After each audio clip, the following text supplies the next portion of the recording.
happy souls, welcome back to my channel. This is Charlotte with Happy Twins 1111. My beautiful friends, I have 3 piles for you today, and we are asking, what does your person want to say to you? These are the messages channeled from your person's higher self. Perhaps this is what they're unable to tell you, they don't know how to say to you, but we're going to get all of the details. We're going really in depth. We're going to use oracle cards and charms. Take your time choosing a pile. There's no right or wrong way. In pile number 1, you've got the Muse tarot with this rose quartz. In pile number 2, you've got blue aragonite with the lovely Omens tarot. And in pile number 3, we've got the lunar soul tarot and this smoky quartz moon. So pause the video and doze over them if you want. The timestamps are in the description box below, and that will take you straight to your pile. I can't wait to see you there. Hello pile 1, welcome to your reading. You have chosen the Muse tarot and this lovely what is wrong with me? This lovely piece of rose quartz. I can't speak today. And we are asking, what does your person want to say to you? These are the messages channeled from their higher self. Perhaps they can't say this to you, perhaps they don't know how. Maybe you guys are not in communication, but just take a deep breath, hold your person in mind. Ask the messages that you need the most, and you can also ask spirit for a sign, and that's just something that helps validate the messages that come through. And it can be anything at all. It might be a crystal, an object, an animal, a symbol, a phrase, numbers, a song, whatever works for you. We're going to get the oracle cards out and the charms, and there will be an extended reading today if this resonates for you. You can always find the link for that in the description box below. And welcome to all of my new subscribers. So many of you recently. Such a pleasure to share this space with you and to do these readings for you. So thank you for being here. And I must thank the very lovely souls that have been sending me donations and watching my commercials. You guys absolutely rock. I appreciate it so much. I do send a thank you note to everybody that sends me a donation, so please, if you do that, make sure you include your postal address so I can thank you properly. Okay, let's do this, pile 1.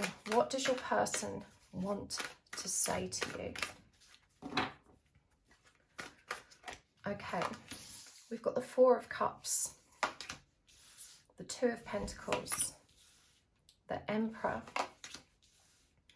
the King of Cups, and the 10 of Wands. The 9 of Wands in reverse, the Ace of Cups, the 6 of Wands, the 10 of Cups, wow, and the Ace of Swords in reverse. These are very exciting cards, pile 1. Your person is understanding a lot. Great big love. A grand symphony. This is the 7 energies oracle, or oracle of 7 energies. If you're interested in any of the decks I'm using, I do always list them in the description box below.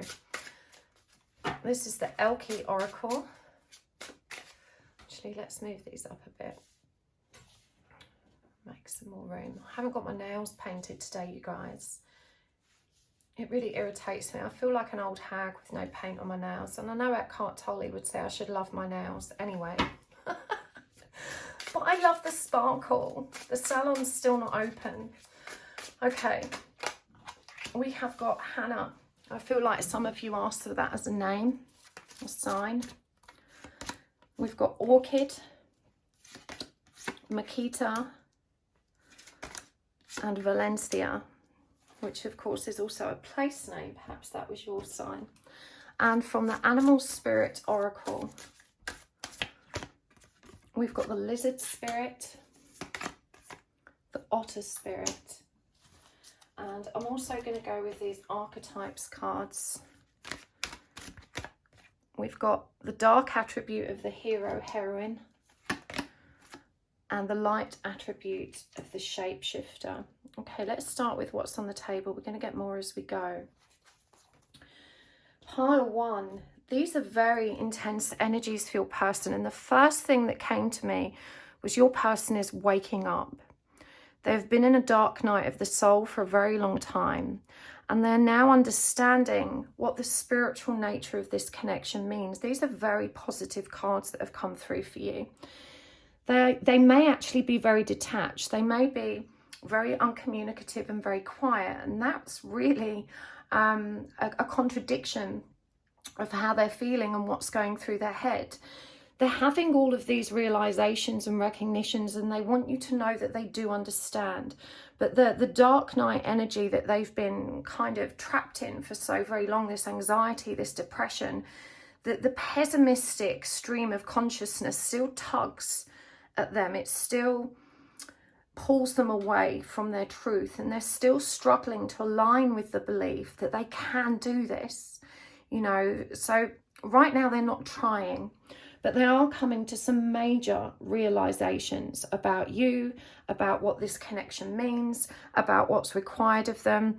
They're just very overwhelmed by that, and they're not sure what to do with this information. But this is a powerful change. You know, the heart has cracked open here with this Ace of Cups energy and the Two of Pentacles. And we see here that infinity number 8 being juggled, but it's with these red hearts, a symbol of passion and desire.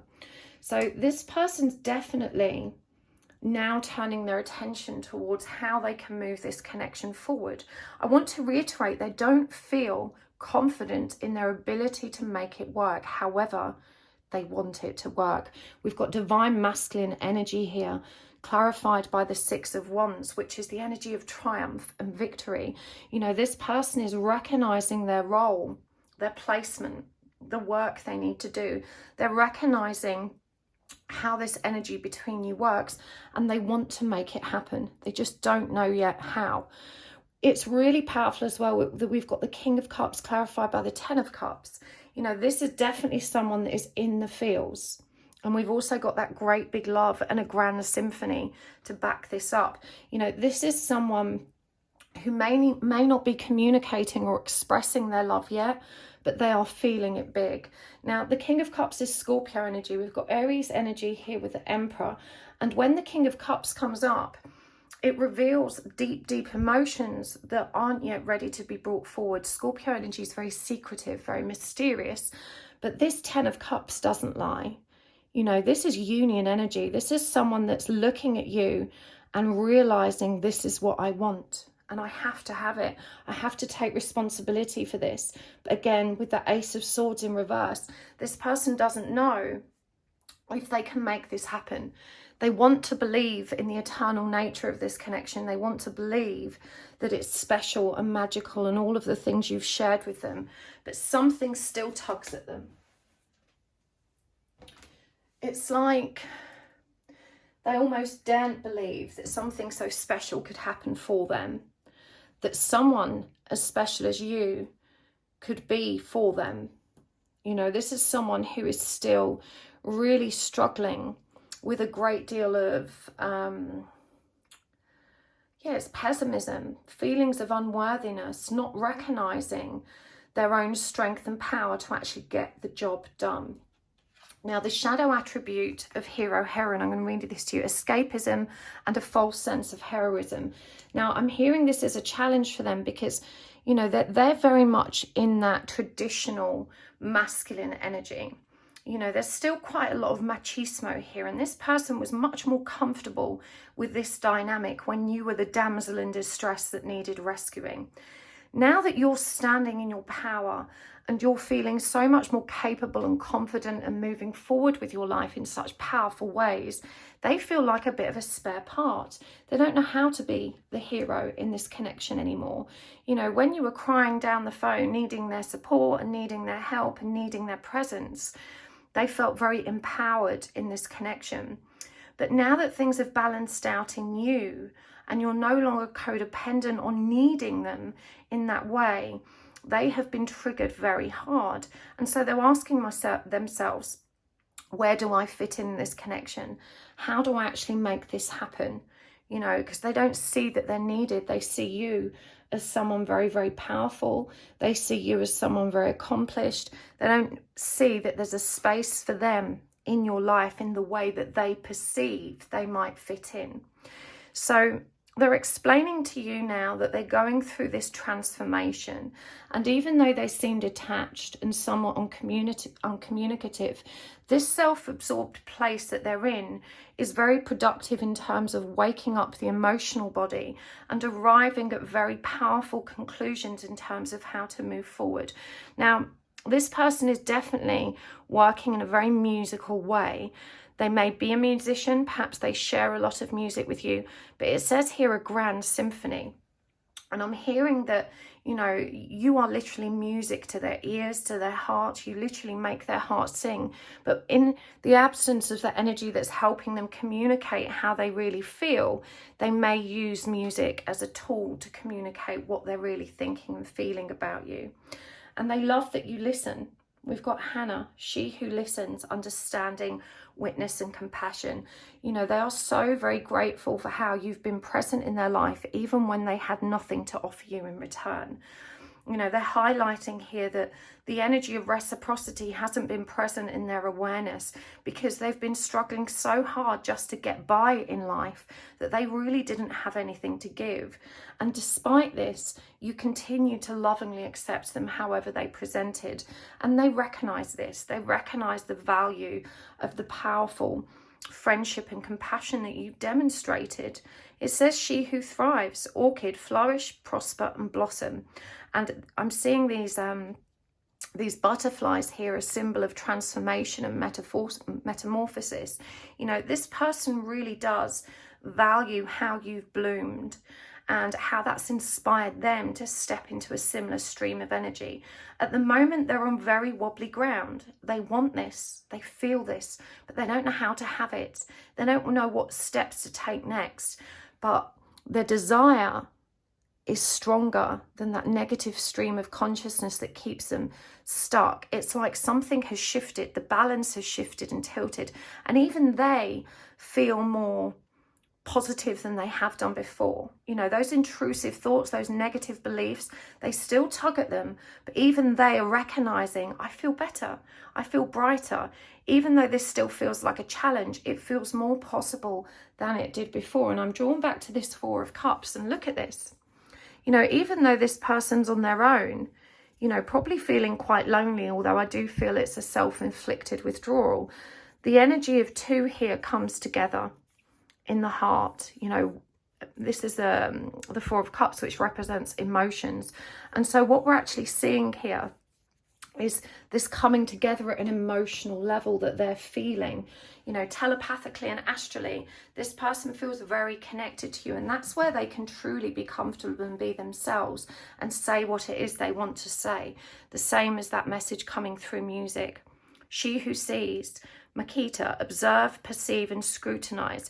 And this is what's so powerful here, because they are finally seeing you. They're seeing you in all of your glory, in all of your power. Look at this. She who stands, resolute, implacable, determined. You know, they see you standing in your truth, strong and proud, you know, and they're starting to feel what they're missing. Previously, when you were in this chasing energy, when you were grasping constantly for their attention, it was them that felt empowered.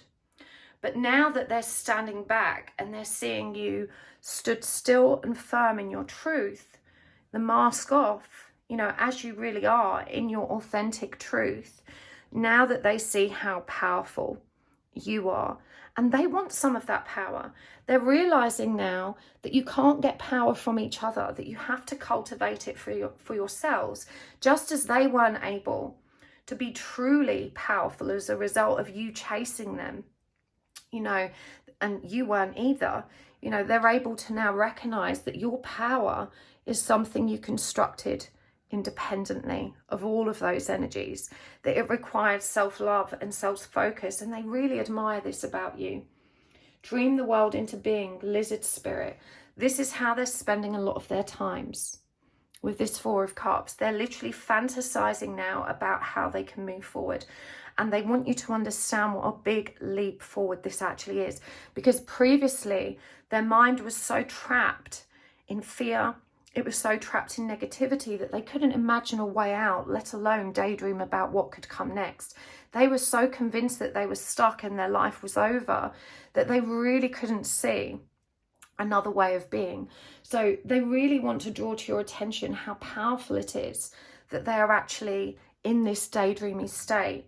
Now, their lack of communication, I feel, it's not been total, it's been sporadic. That's to say, they pop up here and there, perhaps to share a song, perhaps just to feel into your energy somewhat because they understand what that means now.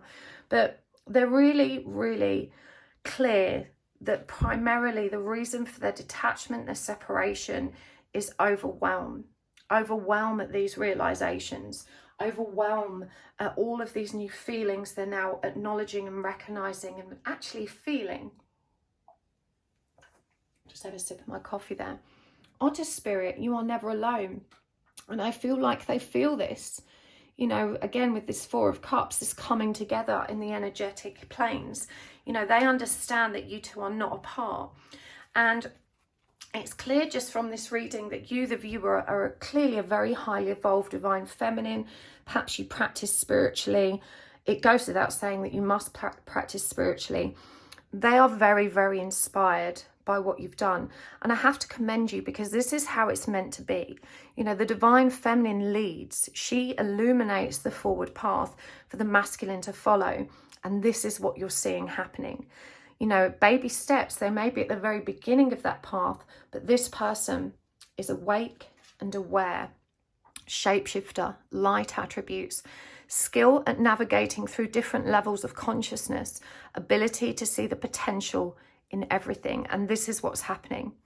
You know, they've moved from this very rigid earth plane perspective to opening their heart, to connecting with their spiritual side, to recognizing the truth. And then with this purple light, the third eye, to being aware. Now, this person has been in a dark night of the soul for a very long time. It has been an immense struggle for them. So even though they're not out of that yet, even though they're still anchored in that dark energy, what they're now seeing is the light at the end of the tunnel, and they're reaching for it. They're believing in it. You know, they're recognizing that there can be a better way forward. They just don't know how to do it yet, how to actually make it happen. These are very exciting energies. Let's get some more cards. What else do they need you to know? The Priestess in reverse. Oh, that wanted to come out. The Four of Wands in reverse. The Eight of Cups. The Magician in reverse. And Death. And I'm going to get some of these cards. This is actually messages from your person. These are cards I've written on. Okay, that one was turned over, so we'll keep that. You are the most beautiful love story. What a lovely message. Oh, I don't understand why you love me so much. It makes me think you must be crazy. You are my best friend. No one soothes my soul like you can. I wish I could express my love, but once I do, there is no going back. And look at that Ten of Cups that's coming up over. They really do wish they could say this to you. You have been hurt so much that you project your toxic expectations onto me. Okay, so that's interesting. We're going to dive deeper into that in a moment. All right, let's get some more animal cards for you as well. The Lion Spirit. The Bee Spirit. I love when the bee shows up. Moth Spirit. And Butterfly Spirit. Wow. Oh, the energies here are so exciting and buzzy. I'm so excited for you, part one. So this person's saying, look, now is not the time for union. Okay, you know this anyway. And they're saying that you're probably super comfortable with that because, you know, you've moved into this energy of recognizing that you truly do have everything you need inside of you. And even though you miss them and you still want to be with them, that energy is no longer painful. You're no longer longing for them in a way that's uncomfortable. But, you know, with the High Priestess in reverse here, they're pointing out that they don't yet know everything that you know. But they do want to collaborate. You know, when the bee energy comes up, this is the energy of community. And this is a number 7 that reminds you spirit is supporting both of you. You know, the universe has your back, and you've got to trust that this connection is going to flow now exactly in the way it's meant to. You are the most beautiful love story. You know, you are so generous of spirit. They really do recognize how powerful and lovely you are, and they feel very privileged and honored to be a part of this magical journey with you. And it says here, you know, this is that energy of them pinching themselves. I don't understand why you love me so much. It makes me think you must be crazy. And the thing is, they perceive themselves as being so unlovable, you know, that the fact that you still stick around and you continue to love them is what helps to reinforce their faith in the magic and spiritual nature of this journey, you know, but they still question that. And this is why they're not yet ready for union, because they understand they have to feel worthy. You know, they have to feel that they deserve it. The Eight of Cups is about that solo mission to go in. You know, the Eight of Cups is about running away, but it's not running away to separate themselves for any other reason that they need to be in their own energy to discover who they really are. Remember, 8, that infinity symbol, it always comes back on itself. So when the Eight of Cups comes up, even though it's the energy of kind of stepping away temporarily, it is promising a return. And it says here, you are my best friend. No one soothes my soul like you can.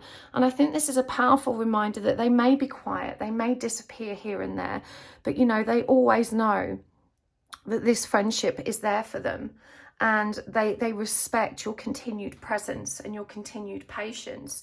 They will always come back to you no matter what happens, whether it's romantic or otherwise, because you two have this eternal bond and they value that so much. The Magician has come up over the King of Cups. Now, remember what we said about them feeling disempowered and not able to communicate their love. And the message here is, I wish I could express my love, but once I do, there is no going back. And they don't yet trust themselves to be able to give you what they know you deserve. You know, this is why they're saying now is not the time for union until I know I can be the man I want to be. In your case, it might be a woman, so take that part with a pinch of salt. I apologise. Till they can be the person they want to be in this connection, you know, they're not going to proceed. They don't want to take that risk because they don't want to let you down. You know, the last thing they want to do after you've waited so very long is to come in like a bull in a china shop, lay it all down on the table, and then not be able to deliver. So this is a kind of under promise, over deliver type of energy. They may not be expressing themselves, but you've probably noticed their demeanor change. You've probably noticed the way they communicate change. You've probably noticed their energy settled and how much more receptive that they are to you. And they're just saying, you know, right now I'm doing as much as I can. I am going through this transformation. More Scorpio energy here with the Death card. And the Death card is the resurrection. It's the rising of the phoenix. And the Moth energy is represented twice here in these cards. Now, the Moth here says surrender now. And I want you to think about the Moth as a creature. It literally is drawn to the light. It's drawn out of the dark into the light. But they're also quite a destructive creature. And, you know, this transformative energy, it's uncomfortable. As they move towards the energy of surrender, they're asking you to remember how challenging it was to walk that tightrope when you were going through that same change. You know, to choose to get on the tightrope in the first place and say, okay, I'm going to try and find my balance here. I'm going to try and be centered, is a huge step forward. They are surrendering now, but they're asking you to remember how that was, to remember that that took time, and they're asking you again to connect, you know, with that understanding so that you can be even more patient and more supportive whilst they go through this transformation. And the butterfly, number 11, the number of awakening, comes through again. Transformation is beautiful. And yes, it is. But it's also very uncomfortable. The lion may be a special sign for both of you. Perhaps there's Leo energy here. But for me, when the lion comes up, of course, it's always about strength and courage and leadership as well. And the fact that it's followed by this beast spirit, that energy of community and collaboration, and the moth and butterfly, you know, reminds you that they need you to be present through this process. They need your support. They need your guidance. You know, they may be silent often, but when they do crop up, they're going to have vital and important questions. important things to share. Again, you're being asked to remember that Spirit always knows what's right for each of you and what's coming next. This is an interesting energy, and I'm going to get some more cards on this. You've been hurt so much that you project your toxic expectations onto me. I'm going to get some more cards for this one specifically. Spirit, can you tell us more about this energy, please? We've got Justice in reverse. We've got the Knight of Pentacles, the Three of Wands in reverse, the King of Wands, and the Star. Let's get some more oracle cards. The Uncharted Sea, in perfect harmony. It's another card like that Grand Symphony. Bearing fruit and seeing beyond. Okay, so the fact that Justice in reverse is one of the first cards that came out here really reminds us that whatever it is, these unresolved wounds or fears that you are projecting and these toxic expectations you have of your person are connected to a karmic link. Now, I'm hearing that you've had some really traumatic and troublesome relationships in your past, at least 2 that were significant and that lasted a long time. And this has made you very fearful and nervous about actually embracing real love. Now, the reason I've pulled this out is because I genuinely don't think you see this about yourself. Now, just because we're in surrender and in our power doesn't mean our healing's done. There's always more to do. We're always learning. We're always growing. We're always healing. So please don't labour under the illusion, but, you know, you said I'm in my power. I'm uni and ready. They're doing their work. I'm healed. Yes, you are healing. And you've done so much, but this is something you're not seeing, and it's attached to these relationships that you've had in your past, which has actually made you a lot more measured about moving into a relationship. Now, I'm hearing that you were in union energies with this person, and it was you that ran. It was you that stepped back and said, no, thank you, please. I don't need this. I don't want this. I'm going to focus on me. Now, in many respects, that was a positive step for you, because the decisiveness that you demonstrated there is what allowed you to actually move forward and step into your power. However, the root cause of that statement was fear, and you haven't yet resolved that fear. What really happened here was, as this person came towards you very slowly, very gently, and opened up in a new way, all of those latent fears were triggered, they bubbled to the surface, and you ended up being the runner. You ended up being the person that was like, not sure actually if this is going to work with my life. And all of the reasons connected to that were born of fear, because you were so convinced that those dominoes would come down, you know, that you would see a repeat cycle of the same relationships you've had before. You didn't trust that it could be fulfilling and worthwhile. The King of Wands here demonstrates that power of energy, and Leo energy as well, the energy of leadership. You know, not wanting to rely on someone else for your happiness. Again, a positive step, but it's important to realize the shadow aspects, you know, that are rooted in this connection. And we see here in this King of Wands, this very powerful twin flame image, but the shadow walking towards the moon, walking towards its fears, walking towards its intuition. And remember this seeing beyond card. You're being asked to recognize, you know, these things about yourself, because when the star comes up in reverse, that also indicates pessimism. Remember, our person is a mirror. What's in them is in you too. So this person, you know, still hanging on to those negative thoughts and beliefs, they're trying to let go. I feel what they're saying to you here is we can help each other with this one, because the more you embody optimism and faith and truth, the more I have access to those energies too. Pardon me. And so they're asking you to realize where you still have fears, where you still worry that the future cannot be as bright as it ought to be. The Uncharted Sea, you know, they're reminding you that you're at a new phase of this journey, uncharted territory, and that you know less about this stage of the journey and you're still finding your feet in it. They're asking you to remain humble and to recognize that you're still ascending, you're still growing, and that you're still learning. Music has come up again here, you know, in relation to this situation. You project your toxic expectations onto me. This is when you've lost your temper because of a perceived or assumed action or behavior. You know, you said this because, and it might be that you felt they were being abusive, they were trying to coerce you, they were using language or terminology that triggered you and, you know, reminded you of this trauma of the past. So, you know, you're projecting your toxic expectations onto them. You're being asked to release this and to listen to the messages that are available to you when you two are in harmony. And I feel musically is one of those. Certainly sound vibration is referenced here. Bearing fruit. You know, this is about harvest and everything coming to fruition. It's about abundance. They're asking you to trust and to see beyond your 3D experience and the conditioning and the unconscious programming that is actually having an impact on how you two interact here. Whatever conflict has gone on before was born of that karmic triggering. It was nothing to do with how they're showing up. I'm hearing they're trying very hard to be open-hearted. They don't mean to trigger you. And when they do, it's simply, you know, their higher self prodding and poking you in those wounds that haven't been healed or revealed. So let's get some final guidance cards for you before we take this over to the extended. What does your person need you to surrender or understand about yourself, and what do they need you to surrender or understand about them?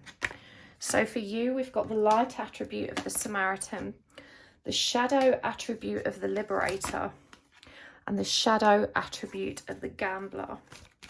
And for them, we've got the shadow attribute of the athlete, the light attribute of the storyteller, and the shadow attribute of the monk and nun. And let's get some final guidance cards and charms as well. This is the Elke Oracle. We've got Blue, Jocelyn, Estefania, and Enid. And some more animals, I think. We've got the ant spirit and the hummingbird. And from the charms, let's give these a good shake. Oh, one fell out, we will keep it. Okay, let's see what that one was. That was Y.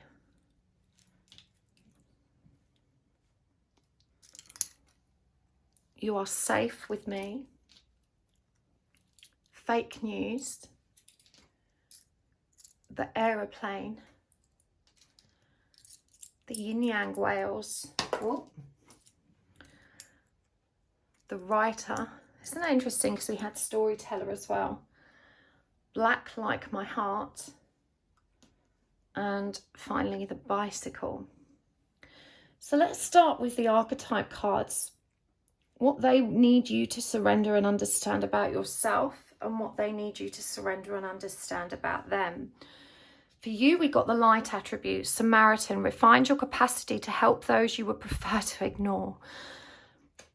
I feel like you have ignored them.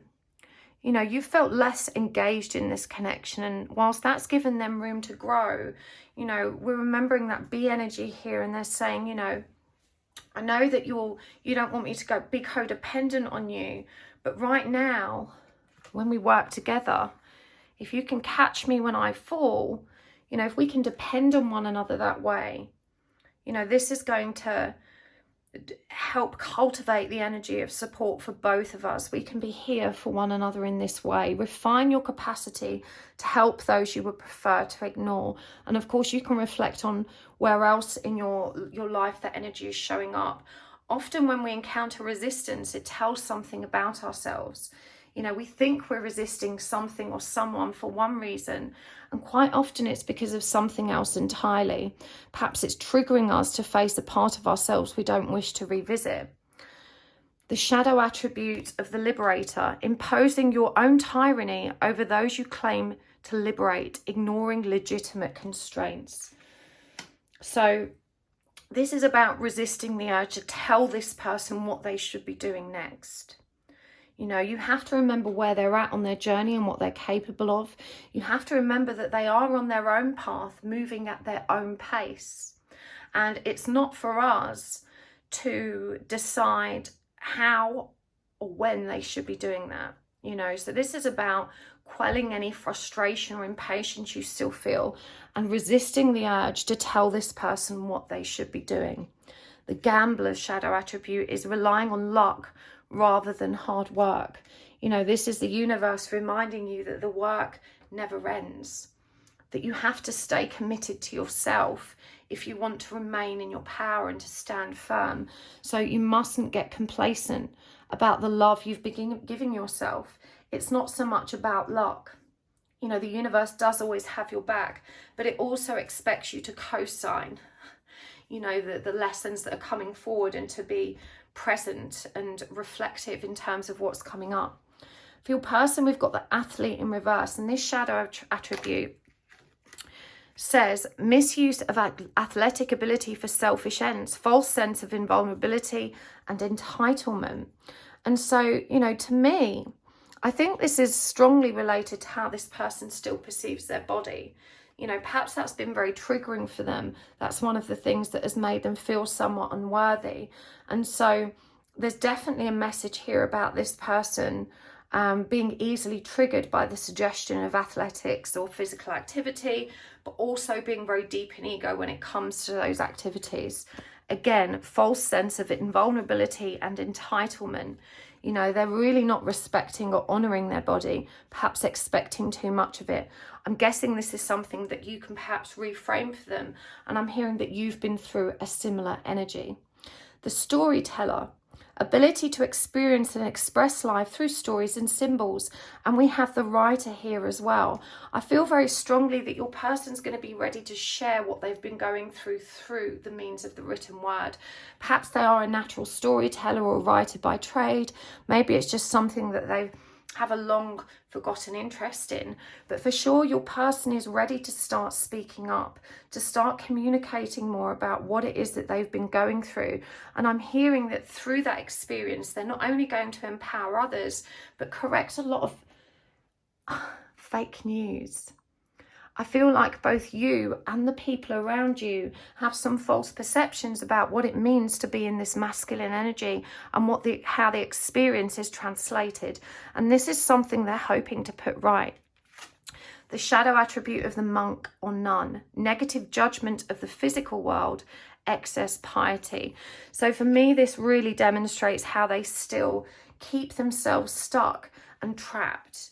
You know, they choose not to engage with their social constructs or their social networks. You know, this is someone that's still very judgmental of those and their experience, those around them and their experience. And so they deliberately withdraw because they don't feel safe. They don't feel like they fit in.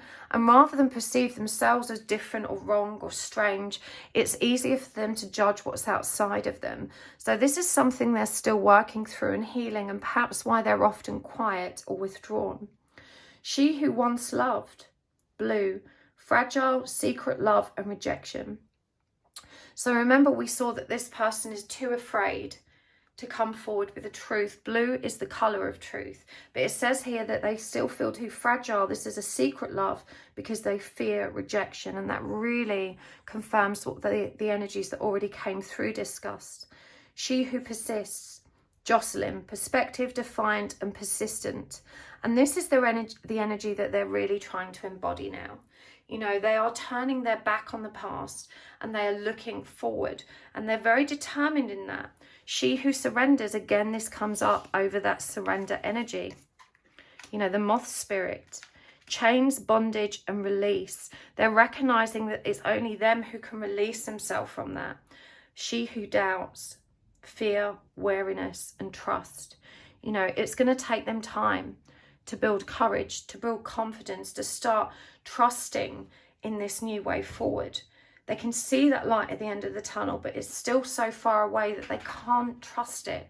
And if they can't trust that, they can't trust themselves. And if they can't trust themselves, they can't fully trust you.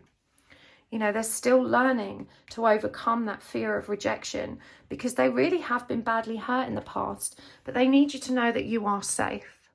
This person isn't going to run away again. They know who you are now. They know why this is happening.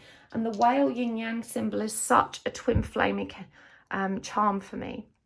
Whales are symbolic of big, big love, great big love, like we saw here.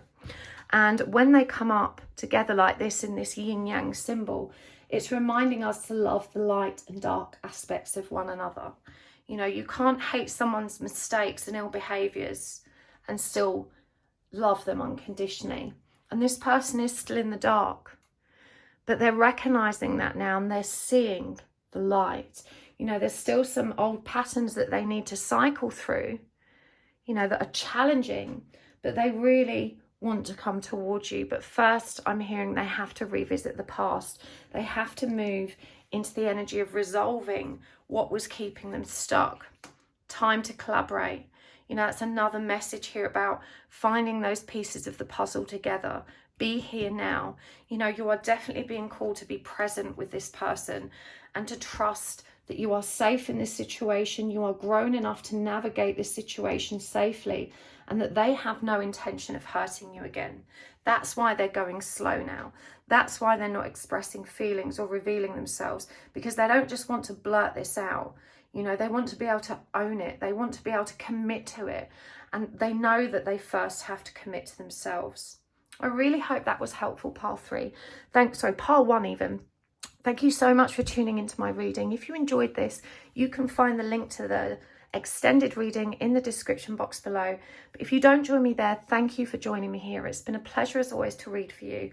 I appreciate you guys so much, and thank you again for all of your donations, for watching my commercials, for sending me lovely decks, and for all of your beautiful comments. Thank you for hitting the like button. Thank you for subscribing. It makes me feel like we're friends, and I will see you next time. Lots of love. Bye.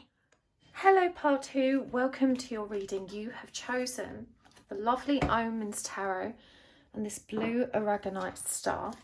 And we are asking today, what does your person want to say to you? A big sigh there. I feel like there's a lot built up here for you guys. And when we do these readings, we're tapping into the higher self and we're bringing forward the messages that you need from them the most. Perhaps these are the things they are too afraid to say. Maybe you guys aren't in communication. We're going to use the oracle cards. We're going to use the charms and message cards. We're going to go in depth and get all of the details today. So hold your person in mind. Take a nice long deep breath. Ask the messages you need the most. Ask for a sign as well if that feels good to you. A sign can be anything. It just helps to anchor the messages that are coming through for you, give you more faith. And you can ask for an object or a place or a phrase or a name, a symbol, numbers, an animal, whatever works for you. There's no right or wrong. See if spirit and your person's higher self can come through with that. Help you trust. Okay. Let's do this. Pile 2. We've got the 6 of Pentacles, the 7 of Wands in reverse, the 2 of Wands in reverse, the 4 of Cups in reverse, and the 3 of Wands. We've also got the 3 of Cups, the King of Pentacles, the 8 of Pentacles in reverse, the Knight of Pentacles, the Knight of Cups that is, and the 9 of Cups in reverse. Okay, let's get some oracle cards. From the Oracle of 7 Energies. Ooh, okay, that one wanted to come out. A deep breath, and that's exactly how this reading started, with a big sigh. Great and full. The Spirit Animal Oracle. We've got Otter Spirit, that came up for pile 1 as well. And the White Raven Spirit. From the Elky Oracle, we've got Zenith, Sauvage. Just move these up slightly.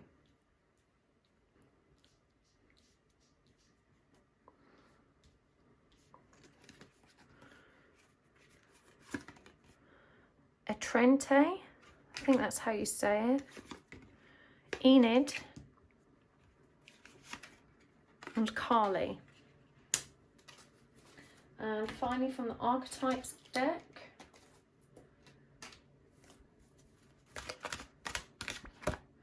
we've got the light attribute, sorry, the shadow attribute of the Messiah,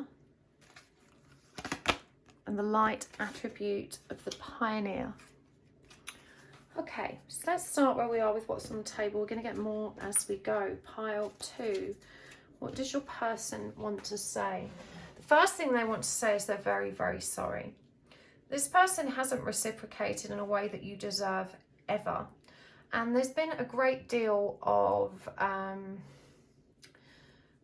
want to say deceit and betrayal, because I feel like this person didn't tell you they were already in a relationship. And it feels like things between you two never really got off the ground in the way that they were meant to because of that. Now, at this point in their life, they had a choice.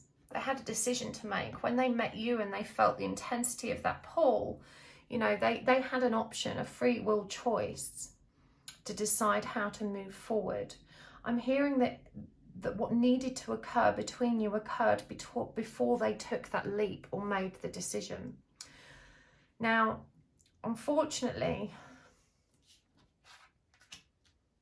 it feels like that person didn't know how to make the decision. Definitely feels like a third-party situation here. And that's the primary inhibitor when it comes to them showing up in this connection and reciprocating in a respectful way. We've got the King of Pentacles here as well, which often indicates someone who's committed. And yet despite that, I'm hearing they didn't or still don't respect the boundaries of that relationship. And this reveals a lot about who they are now to you. And so they're asking you to pay attention to where they are at in terms of their evolutionary frequency and growth. It says here, she who is wild, sauvage, untamed, wild and mysterious. This person is not very good at boxing themselves in.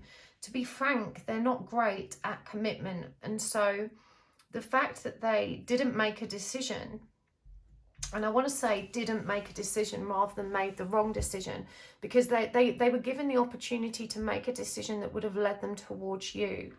But they were so tangled up in the experience they were already having that they didn't know how to unravel that to make this work. And so to them, it didn't feel like a decision to make at all. It just felt like a lot of work that they weren't ready to face. This person doesn't have the capacity to go inwards and self-reflect in the way that you do. I do feel that they are largely lacking in self-awareness. And they don't recognize how you perceive this wild, untamed nature that so comfortably oversteps the boundaries of their current connection or relationship. You know, they stay in this Casanova energy of being flirty and fun and sexy, and they think that's okay. They don't recognize that this actually triggers a lot of doubt in you.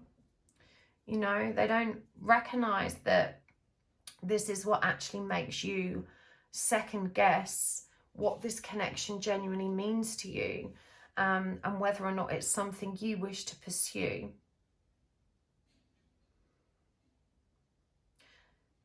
This person does perceive you as fulfillment, and I'm hearing that that seems like such a contradiction, because they neither chose you or choose you now, and they seem to demonstrate very little effort, you know, when it comes to actually an equal balanced sense of give and take in this connection. And that truth that they know, and they do know this, they know that you represent the energy of fulfillment. But with the Nine of Cups in reverse, this person simply does not have the emotional brevity to allow themselves to step into that. You know, it would require them to compromise so many other people's comfort and stability and happiness. And so it's easy to assume that they're, you know, that they're very selfless in that respect, that they're caring for all these other people around them. That is true in part. But the bigger storyline here, the thing that keeps them stuck the most, is their inability to embrace themselves or what they actually want. You know, it says here, entranced, suave, embrace, self-care, she who enfolds. They don't have the energy to step into freedom, to step into what they actually want. They don't have that courage. And so what continues to occur here is that they show up, they engage, they're fun, they're flirty, they're wild and untamed, but nothing actually moves forward. Nothing changes for them. They just keep plodding along, too afraid to actually make changes, to make the changes that would liberate them and give them the freedom to pursue that emotional fulfillment, that life fulfillment that they know is represented by your energy. The Nine of Cups in reverse is also someone that feels terribly unstable. You know, they don't know how to cope in life without the support of lots of women around them. They really admire feminine energy and the comfort and the affection it brings. And they know that you kind of feel like one of those parts. And it does feel like they can't wholly appreciate all of the women in their life, all of the feminine energies, because their attention is so diluted and fractured. They don't know how to plant themselves in one place, and that's because they're still running from who they are. They do see how full you are. This is why they keep coming back. There is something so earthy and grounded and full of love and full of light about your energy. You literally are a deep breath of fresh air to this person, and they feel less alone in this world because of you. I do feel that you've told this person that you are some kind of soulmates, and they do trust in that magic. There are 2 sixes here, which represent the energy of conditional love and unconditional love. And so through your words, you know, they are, and I'm being asked to use this term, what's the word, with a pinch, because this isn't something that they're really understanding is what I'm hearing, but it's a connection that, or a dot they've connected, that this is about duality. You know, that they understand through their own experience of religion and spirit that this is about duality, but they haven't given it a great deal of thought beyond that. You know, they're not in deep with this knowing, but they are recognizing. The light attribute of the pioneer is passion for doing and creating what has not been done before. And I think this is what excites them about the spiritual nature of your connection. It feels new, it feels exciting, it feels like there's something more to discover here. The shadow attribute of the Messiah, exaggerated belief that you are the only means through which a cause can succeed. And so, you know, they very much see themselves as the Messiah of this family unit that they currently stand over. You know, that it would all be on its arse, it would all be over if they were to step away. And this in part is what keeps them stuck. You know, the ego's belief in its own self-importance. You know, what else does this person want to say? We're going to get some message cards as well. The Page of Swords in reverse, the Three of Swords, the Fool in reverse, the Nine of Wands in reverse, and the Devil in reverse. And from the message cards, these are blanks that I've written on myself.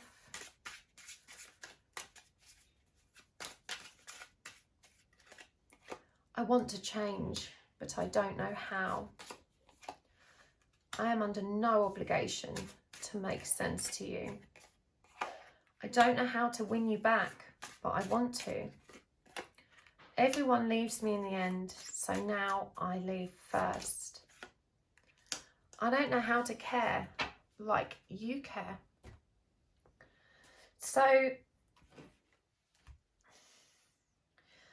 I'm gathering that this person isn't frequently communicative. I feel like their communication comes in spurts.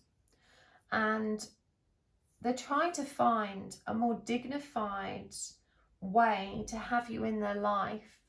But there's something that itches at them that tells them, you know, that communicating with you is in and of itself a betrayal and a contradiction of the changes they're trying to make. And yet they also feel very powerful with this she who prepares energy, that there is something important that they need to learn, something important that will be formulated as a result of these interactions they have with you. They know that they've caused you a great deal of pain. I do feel a genuine, sincere regret and sorrow around that energy of apology. But they also feel very much entitled to the life they've chosen. You know, it's kind of like, I'm sorry this hurt you, but it's kind of followed up with a, well, what could I really do? You know, it's just the way it was. So, and it says here, you know, I am under no obligation to make sense to you. It feels like they feel very indignant about their right to remain silent, about their right to not share.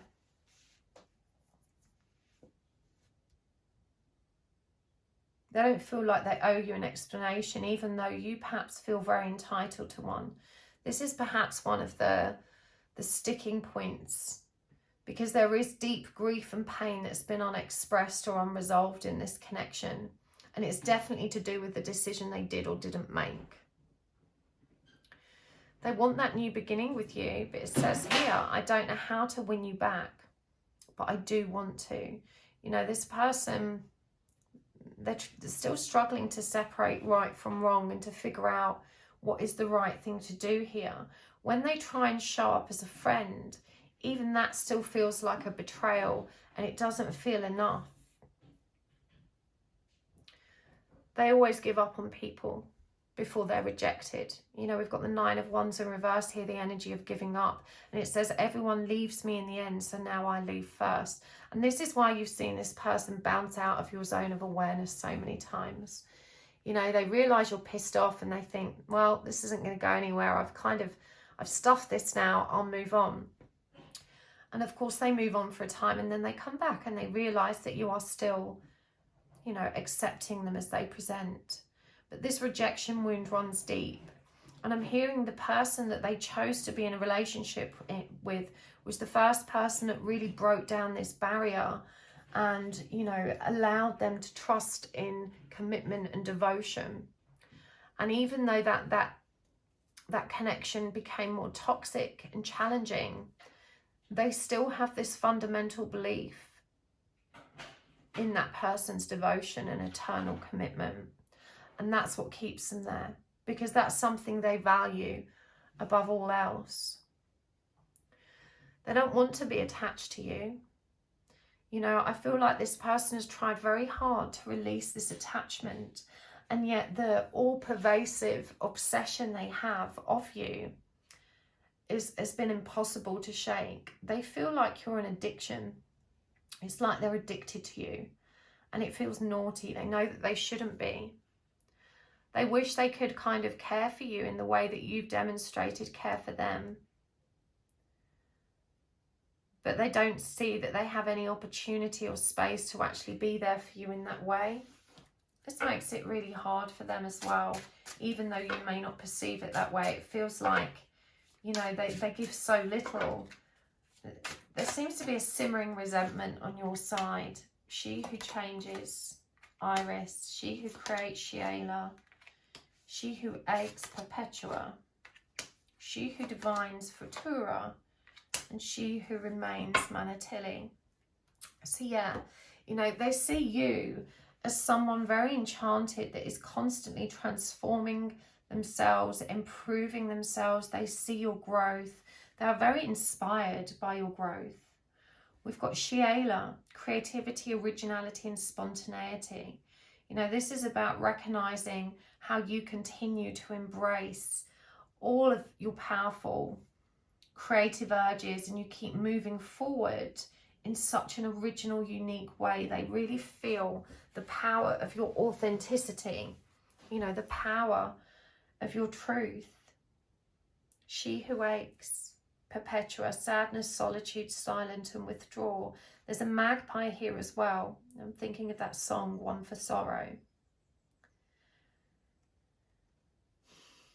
They do know that when you withdraw, you're sad and you're missing them, and you wanted this situation to be something it isn't.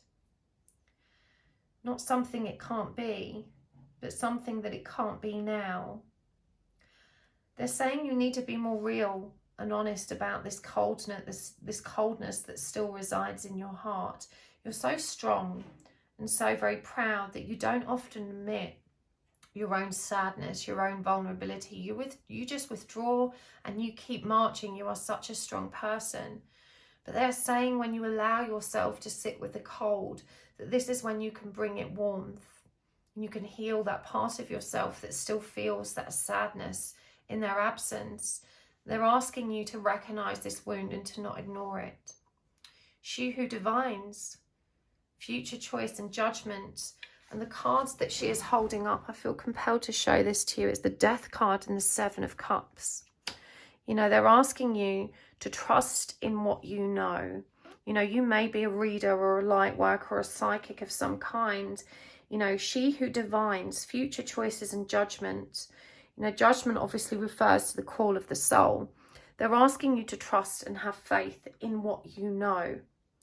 You know, to remember this as well when that magpie energy, when that sadness is brought forward. She who remains, powerful, devotion and true worth. We've got a lynx cat depicted here as well.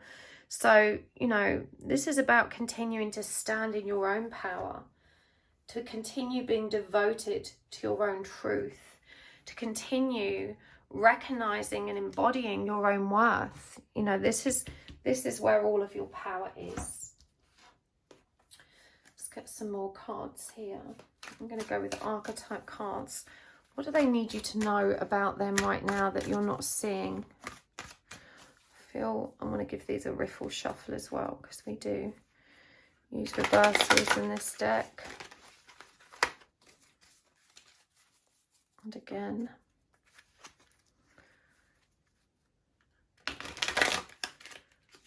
Okay. The shadow attribute of the saboteur, the shadow attribute of the hedonist, the shadow attribute of the virgin, and the light attribute of the exorcist. Isn't that interesting? Let's get some more animals here as well. What do they need you to know about them that you're not seeing? Dog spirit, snake spirit, and dragonfly spirit. Shadow attribute of the saboteur induces self-destructive behavior or the desire to undermine others. Okay, so, you know, they're saying, I'm a car crash right now. You know, I'm literally being shown, you know, those rally car drivers, they drive those cars and they just smash them to pieces in that arena. They just don't care if they crash and smash them up. It's that kind of energy. And of course, the shadow attribute of hedonism is pursues pleasure to the detriment of health, indulges at the expense of others. I feel like this person is literally on a war path. They don't realize it. They don't intend that to be the case. But their behavior and their presence is so very destructive right now. And I feel like this person is saying to you, you don't need me in your zone of awareness right now. You have to be honest about who I am and what I'm capable of and how much destruction I actually, you know, create through these ill-dignified behaviors. You know, I'm self-sabotaging right now. I'm going through this very destructive phase in my life where I don't know why, but I feel compelled to kind of engage in these wild, untamed behaviors. You know, that they're really struggling, and they're saying, you know, you don't want to be with someone like me. Fear of intimate union. You know, this is the the shadow attribute of the Virgin energy, they can't meet you halfway on the bridge right now. They don't have access to all of that emotional depth and intellect that you have. The light attribute of the exorcist, however, is freeing yourself and others of destructive impulses.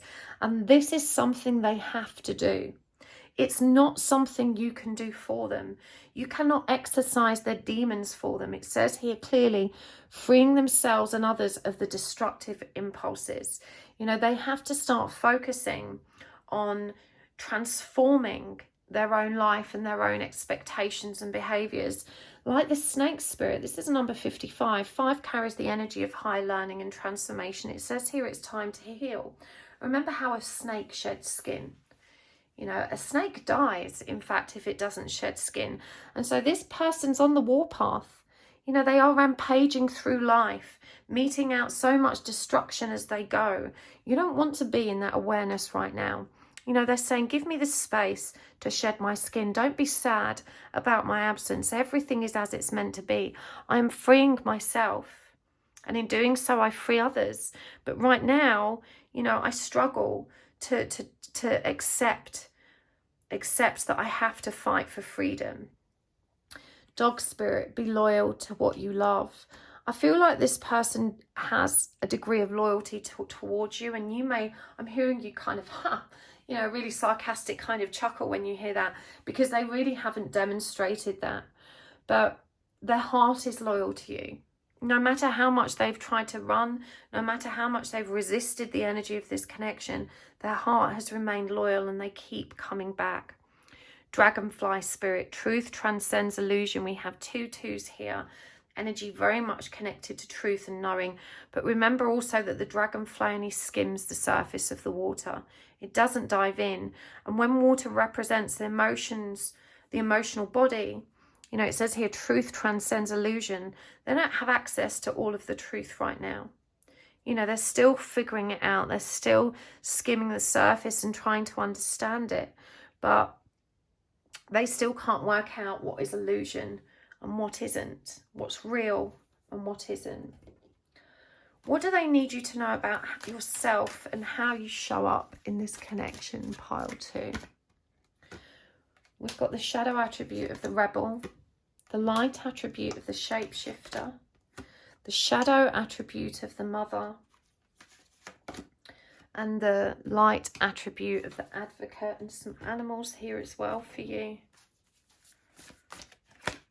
We've got beaver spirit, wombat spirit, and scarab beetle. Interesting. Shadow attribute of the rebel, rejects legitimate authority out of anger, rebels out of peer pressure or fashion.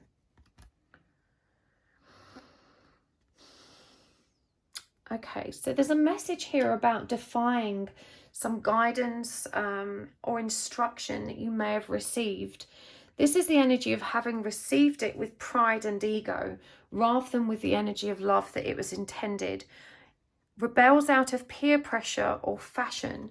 You know, this is about maybe feeling, yeah, it's pride. It's feeling too proud to acknowledge the truth in some situation that's been described to you.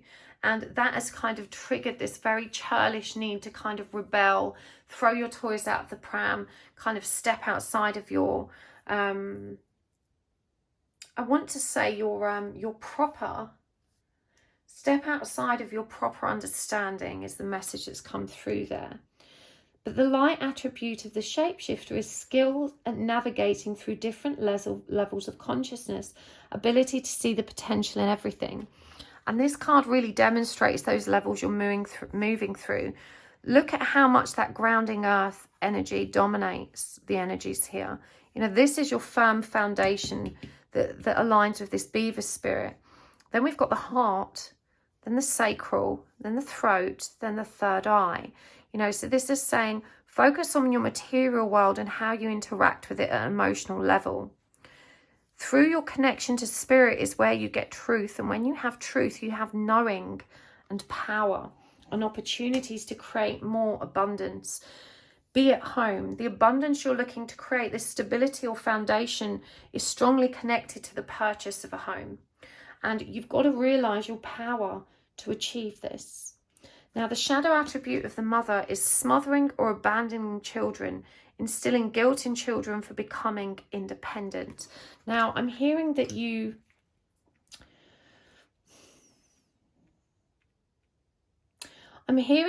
do have a somewhat ill-dignified perception of masculine energy.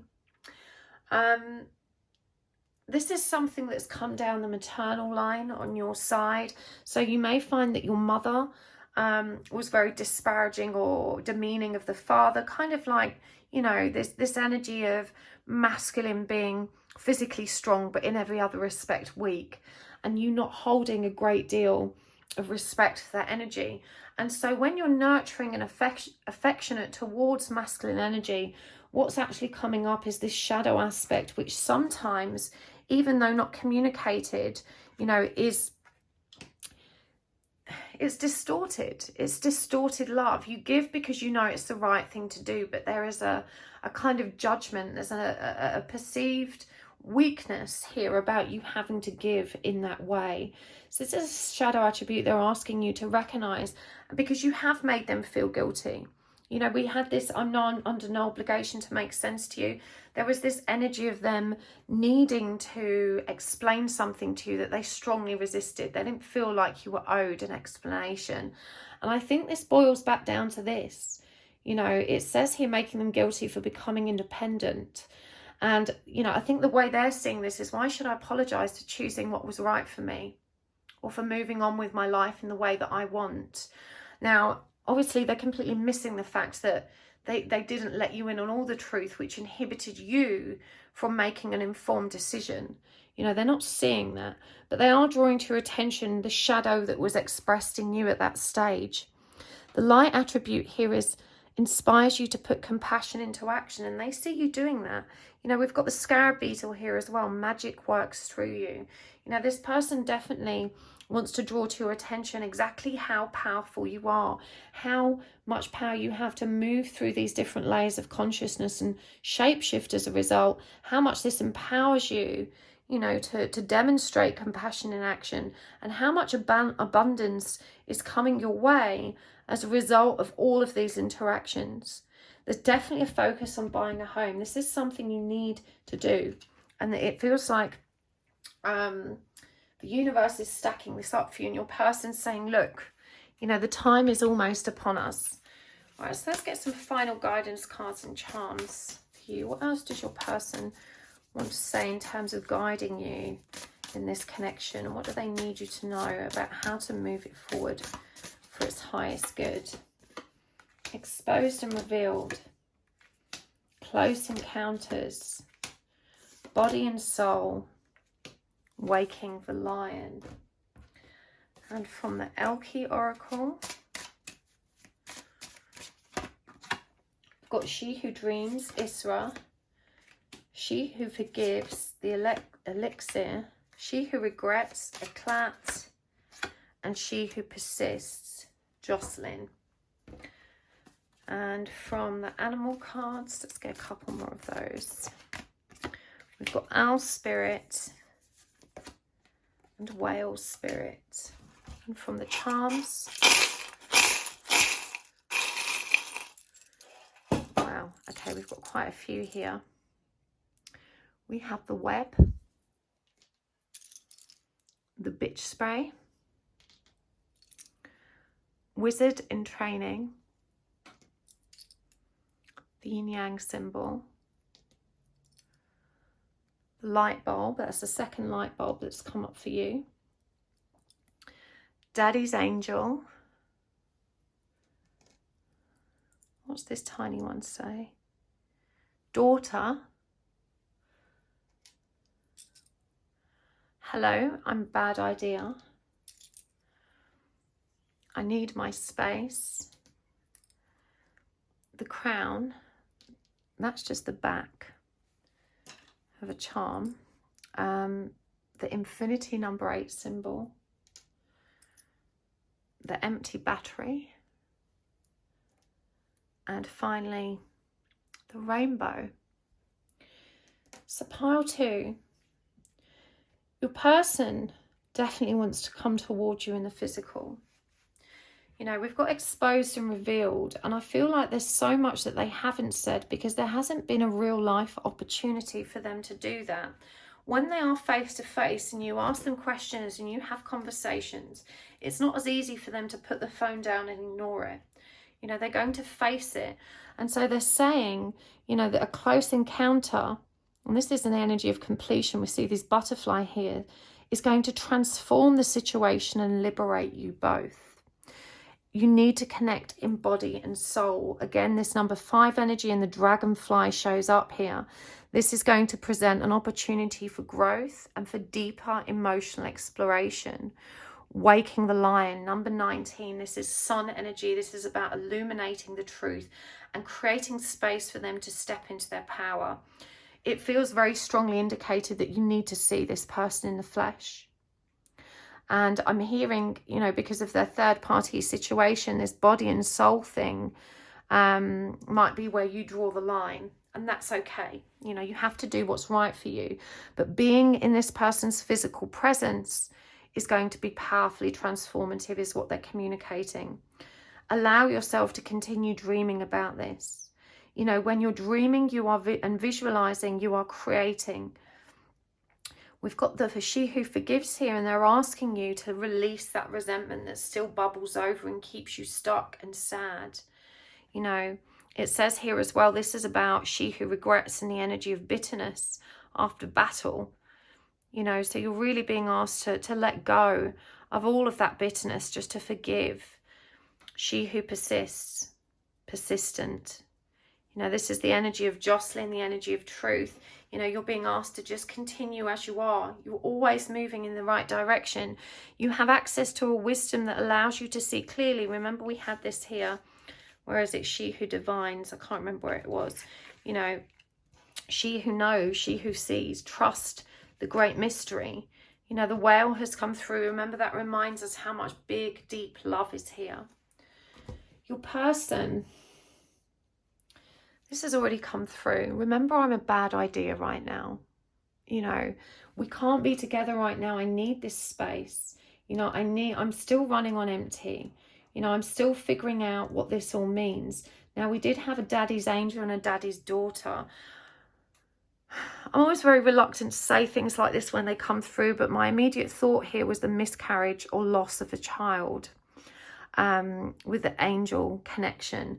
And so it does appear that there may be some unrevealed loss that your person hasn't discussed with you, that they're also struggling with. You know, this might contribute to why they're running on empty or why they're on that destructive path. But they are very stuck. They're still learning and still growing, but you know, they are very stuck.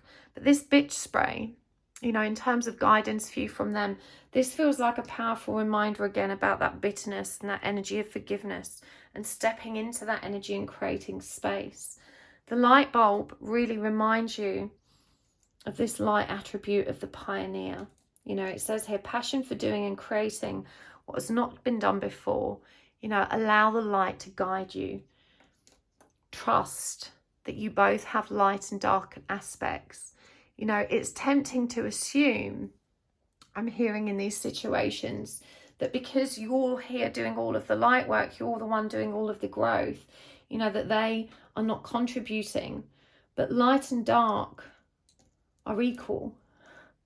You know, there is no such thing as good or bad, better or worse. You know, it's simply the case that one cannot exist without the other, and you each bring a portion of the energy required into the equation.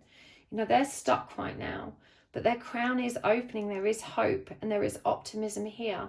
They definitely know about the soulful nature of this connection, but they're imploring you to see that now is not the right time for you guys to actually have a union. There's a lot of growth to do, but for sure it feels like there needs to be a reunion in which some important conversations can occur, and you're very much guided towards that if you feel it's the right thing for you. Okay, part 2, I'm going to take this over to the extended. If this resonated for you and you'd like to join me there, you can find a link for that in the description box below. But thank you so much for joining me here. I appreciate you guys so much. Thank you for hitting the like button. Thank you for commenting down below. I love to hear your feedback. And a big thank you to those of you that watch my commercials or send a donation. I appreciate you guys so much. Thank you so much for being here. And thank you for subscribing. You know, that's what keeps us in touch. That's what, you know, keeps the ball rolling. And I really hope I will see you next time. Lots of love, Pile 2. Bye. Hello, Pile 3. Welcome to your reading. You have chosen the Lunar Soul Tarot with this beautiful piece of smoky quartz. I absolutely adore this. This is from Carpe Crystals, if you guys want to check that out. I'll put the link down below. Okay, let's do this, Pile 3. We are asking today, what are the messages from your person? What do they need you to understand the most about them, about this connection, about how you're interacting? These are the messages that perhaps they can't tell you. They're afraid to tell you. Maybe you guys aren't in communication. And when I do these readings, I always ask you to take a nice deep breath, nice long deep breath, and just take a second to really hold your person in mind, to ask Spirit and your person's higher self the messages that you need the most. And you can ask for a sign as well. That just helps to validate the messages that are coming through for you. And a sign can be anything at all. It could be an object or a phrase or a name or a symbol, an animal, anything at all that feels right to you. Numbers. Now, I don't work with reversals in this deck because, as you see, the backs aren't reversible. Well, we'll keep those because they fell out. And we're going to use a ton of oracle cards. We're going to get the charms out today. First out, we've got the Ace of Cups and the Five of Wands. We've got the Eight of Pentacles and Justice. And we've got the Wheel of Fortune. I did my nails between piles. I couldn't stand looking at my bare nails. I had to stop and do them. Sucks that the salon's closed. I can't wait till everything opens back up. I'm sure you share that sentiment if you're in lockdown as well. It's so tiring and boring, isn't it? Okay, at least we're all safe. Right, let's do this. Let's get some oracle cards as well. I'm going to start with the animals. Sorry, here we have the Emperor, Page of Swords, Two of Swords, the Fool, and the Eight of Wands. We've got Seahorse Spirit and Turkey Spirit. And from the Oracle of Seven Energies, we've got Opening to Discovery and Into Me, I See. And we're going to get some of these archetype cards as well. We've got the Shadow attribute of Victim. And we've got the Light attribute of Fool. And finally, from the Elke Oracle, we've got Blanche, Jocelyn, Trent, and Perpetua. So we're going to get more out as we go, but we'll start with what's on the table. There will be an extended today as well if this resonates for you. Okay. I feel very tired and exhausted observing these cards. The energy of this is one of exhaustion, and I immediately feel that your person is dealing with some very heavy karma at the moment. There's a lot of stuff going on with work that they're really struggling to be decisive about, and this is really inhibiting their opportunity to create space for relationships in their life. There's definitely been a heart opening with this person as far as you're concerned, that they need you to understand is there. You know, their heart is open, it's blooming. I'm looking at this Ace of Cups and, you know, how appropriate with these daffodils and it being spring at the moment. You know, their heart is opening up, it's coming into bloom, it's waking up to this connection. But we've got the Emperor down here as well. Now, this is divine masculine energy. And when the Emperor comes up, especially connected to the emotions, it's all about control. You know, this person isn't at all comfortable with the extremities of emotional kind of turbulence that's been created by this connection. And so You know, they're very focused on keeping themselves in control and being very measured in terms of how this is moving. Now, they need you to understand that they're very sorry that they do continue to play games, but that's the ego's way of staying in control and protecting itself. This means that they probably show up in a fairly communicative way, but their communication is probably not very deep. It may even present as quite cold. And it's kind of like, you know, they're keeping the lines of communication open, but probably don't appear particularly invested. But as we described in the beginning, this person is working through some very heavy karma, and they are taking a leap of faith and having a new beginning. Work is definitely connected here, but this indecision has been eating away at them for some time, because whatever this work situation is, it has a huge bearing on other areas of their life as well. When the Wheel of Fortune comes up, this is also a very strong indicator that massive changes are afoot. You know, the wheel is turning, and it's turning rapidly. This Eight of Wands is all about fast moving action.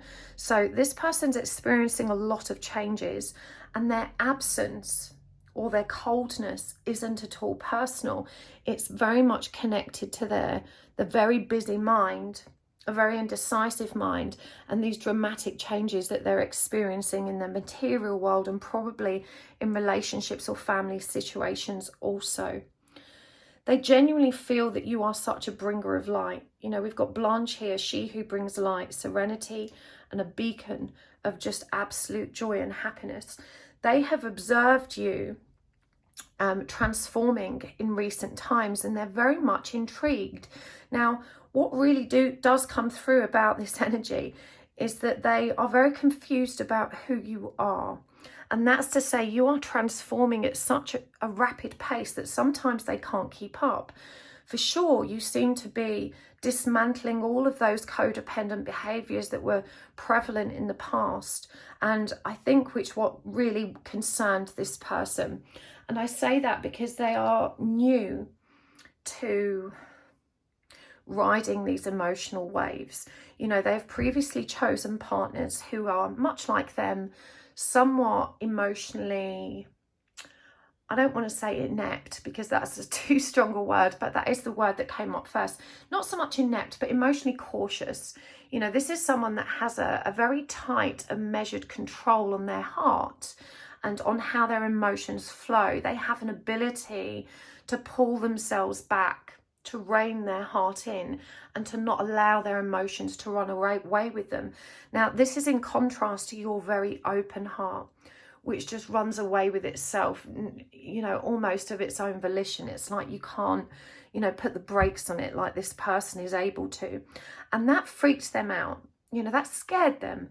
It was such a strong emotional intensity, and because they felt it too and it triggered their heart, it has made them very, very cautious. Now, the Seahorse Spirit asks you to watch and wait. And so this person's asking you not to make any knee-jerk decisions about who they are and how they are presenting. This is a kind of not now energy. You know, this person definitely has big feelings. They see you as this light bringer, and with the Turkey Spirit here, there is so much thankfulness. You know, they really appreciate your presence in their life, but they're not very good at showing you that right now.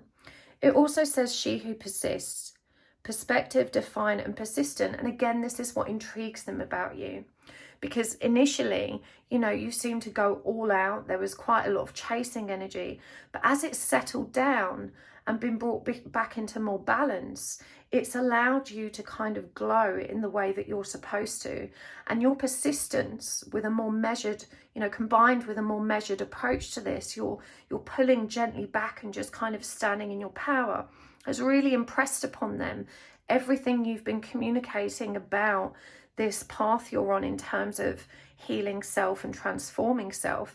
They're very inspired by this. This is what's allowed them to tap into their own emotional depths, you know, and it feels like you've moved from being this very kind of pushy energy to being much more still, much more calm, and much more able to kind of give them the space they need. They are very sad right now. You know, we've got Perpetua here, she who aches, sadness, solitude, silence and withdrawal. And, you know, this is very much it's just connected to this burden of change I'm hearing. You know, when the heart opens, it doesn't just let out all the loving, wonderful energies, but it gives rise to all of those shadow aspects and the darker energies that we've been avoiding. So it can be very, very intense for somebody when their heart finally cracks open, which is what we're seeing here. You know, that they're finding quite a lot of cold, desolate, lonely energy buried very deeply. And so they have to keep putting a lid on this, you know, to stay in control. And they're asking you to remember how challenging it was for you to face yourself. You know, they're looking into themselves now.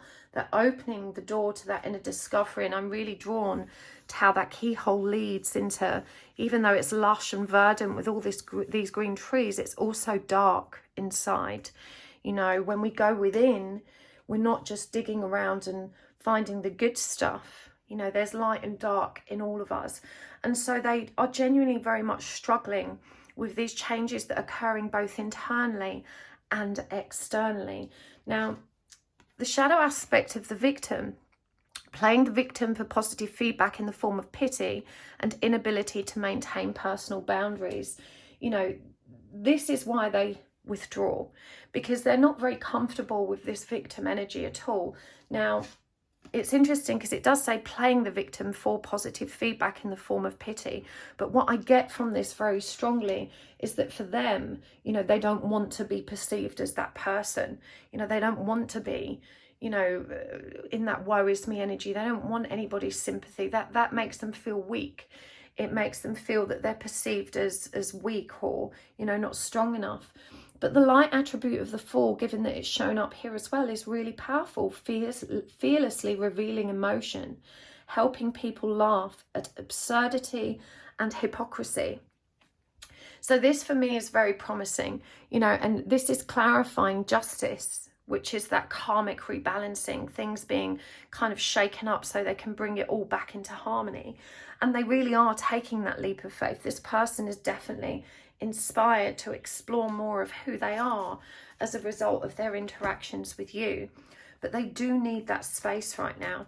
Let's see what else they've got to say. We've got the Page of Pentacles, the Tower, the Queen of Wands, the Three of Swords, the Two of Wands, the Seven of Pentacles, the Two of Cups, the King of Wands, the Ten of Wands, and the Ten of Cups.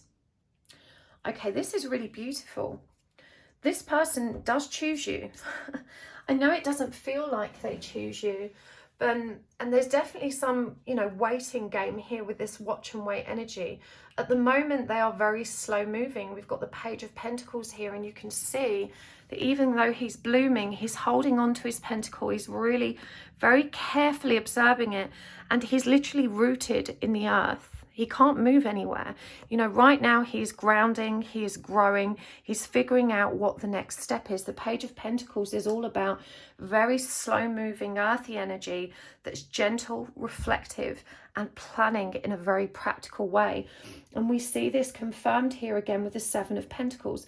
Now, the quote I love to assign to this card is, the day we plant the seed is not the day we pick the fruit. It's a card that's also associated with waiting and patience, but it's also an investment of time. You know, here we see this lady, she actually has a pregnant belly, and, you know, she's done all this hard work of planting her fruit tree. There's a little bumblebee here as well, for those of you looking for signs. She's done all that work, she's invested, and now she has to wait for everything to come to fruition. And this is kind of what's happening for them. You know, there is so much going on in their life, so many changes, that they're all about the slow game. Slow and steady wins the race. In truth, this kind of union energy that did occur for you two, and I'm seeing the moon and sun here, that very divine feminine, divine masculine exchange. You know, what happened was this has literally blown their crown open. This has triggered an awakening which may have initially led to a pretty intense dark night of the soul. You know, we see in the Tower people, you know, crashing down into the earth. There's fire and water here. So that's drowning in emotion and spirit. Yeah, it's very, very intense. The crown is blown off. That's a reference to our crown chakra. And we suddenly have access to more awareness. And so I feel that this that the kind of starting point of this relationship was very triggering for this person. It had a much greater impact than they led you to believe. You know, they may have been quite cold, you know, pretty quiet. They may have appeared, you know, not really to be navigating many of their emotional depths at this time. But in truth, it absolutely blew their world apart. You know, it changed the way they see life, and they needed to kind of retract so that they could figure that out. What's really interesting is we've got the Queen and Kings of Wands here. You know, they are counterparts. And this is Leo energy. It's fire energy. And also the Queen of Wands is Pisces, Aries. You've got Sagittarius in there also. So when these counterparts come up, and I'm really intrigued that the Queen of Wands is on top here, you know, and she's looking straight forward. She's really calm. Whereas the King of Wands is looking into the past. You know, he's still reflecting on what's been before to inform where he's going next. And remember, we see that they're quite slow about this. And sorry, I know I keep saying he, but these aren't gender specific readings. It's just habit. And in the past, we see this grief. You know, this burden and this grief that this person has been carrying. This is the energy of betrayal. It's the energy of intense loss and emotional pain, but also pain of the mind. You know, there is a tremendous amount of destructive energy that's still rolling about in this person's consciousness that is a really big burden to carry. But look at this. This is what I was saying about they do want for you. It's just a question of waiting. We've got the Two of Wands here. The Two of Wands is the energy of decision. You know, unlike the Two of Swords, which we had here, which is all about indecision and procrastination. In the Two of Wands, this is about decision. And we see him looking over the horizon here, you know, from a high vantage point. The moon is in shot, the clouds are receding, the sea is calm. They can see their castle and the path towards it in the distance, and that's where they're heading towards. And look, this is clarified by the Ten of Cups. This is union energy. Now, I don't often say this in my readings unless I'm certain, but for sure, this person's going to come back round with an offer of commitment. There's no doubt about this. They just need you to know that there's a way, that they are on a path, you know, and they are making their way there. But there are things that need to occur before they can actually get there and make this happen. So let's get some more cards out. I'm going to get some more animal cards. Sandpiper spirit, be playful. Stag spirit, take the lead. Snake spirit, time to heal. And wombat spirit, be at home. I'm going to clarify these with some more oracle cards from the Seven Energies Oracle. A higher view, broken open, imperfect harmony, and divine matrix.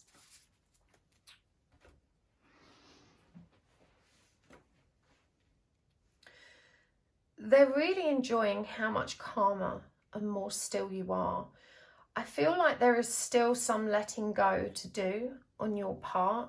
But as I said, they're intrigued. You've piqued their curiosity, and they are observing the situation and the energy that exists between you very carefully. Above all else, they're intrigued that you've been in their heart and mind for a really long time. And this has drawn them to the conclusion that there's definitely something very special and very magical about this connection. Right now, they just want to be playful and to explore that. They need this time to develop a broader perspective of what's happening, to tap into the same wisdom that you have access to, and to start really recognizing what's happening.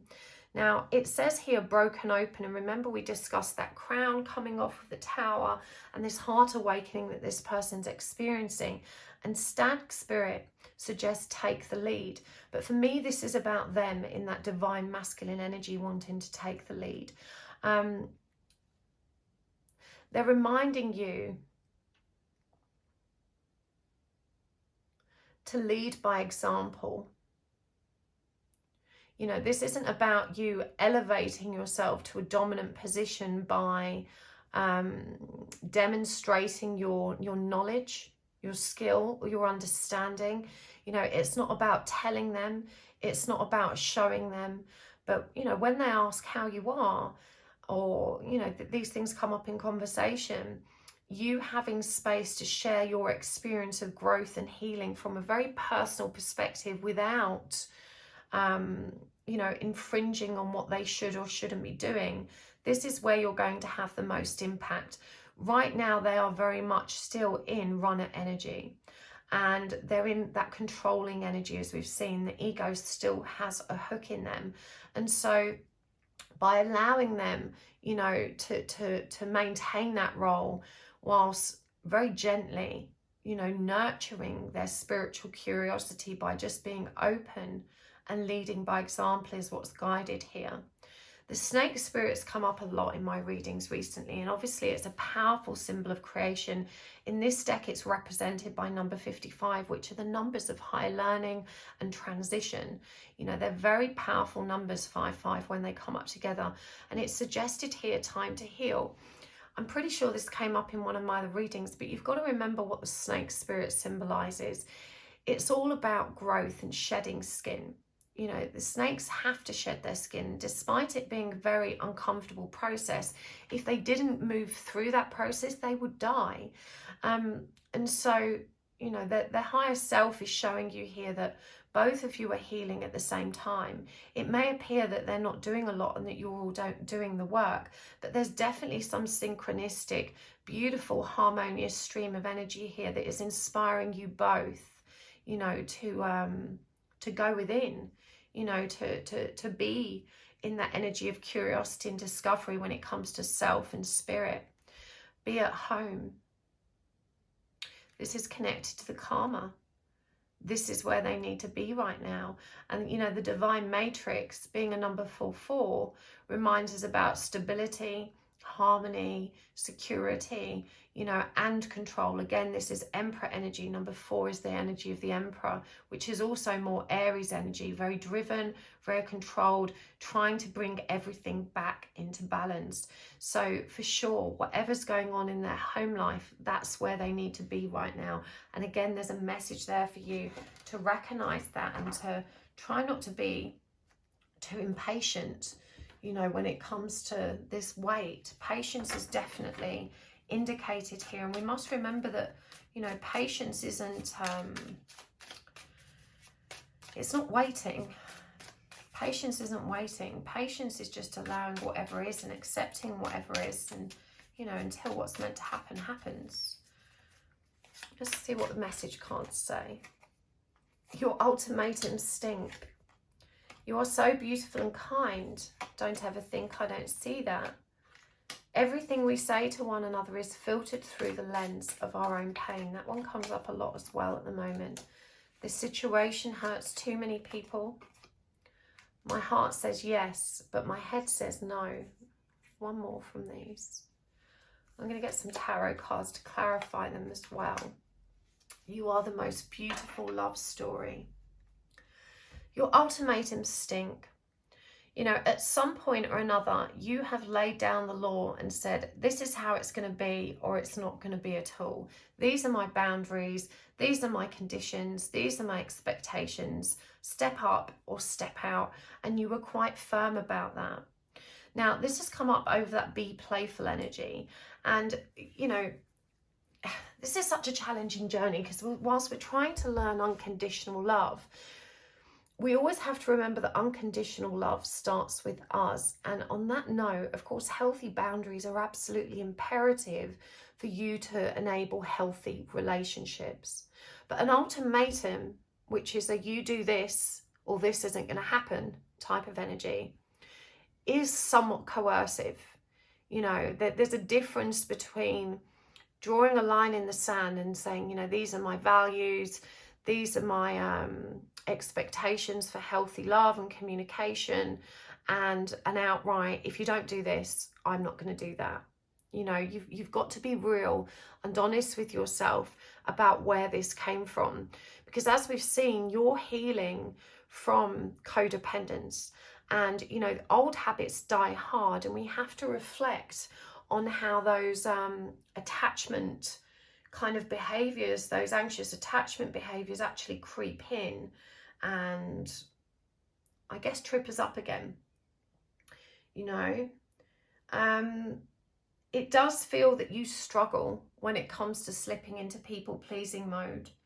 You know, you used to tolerate a lot of excuses and maltreatment, and the result of that is that you are hyper vigilant now, you know, when you perceive that your boundaries are being crossed.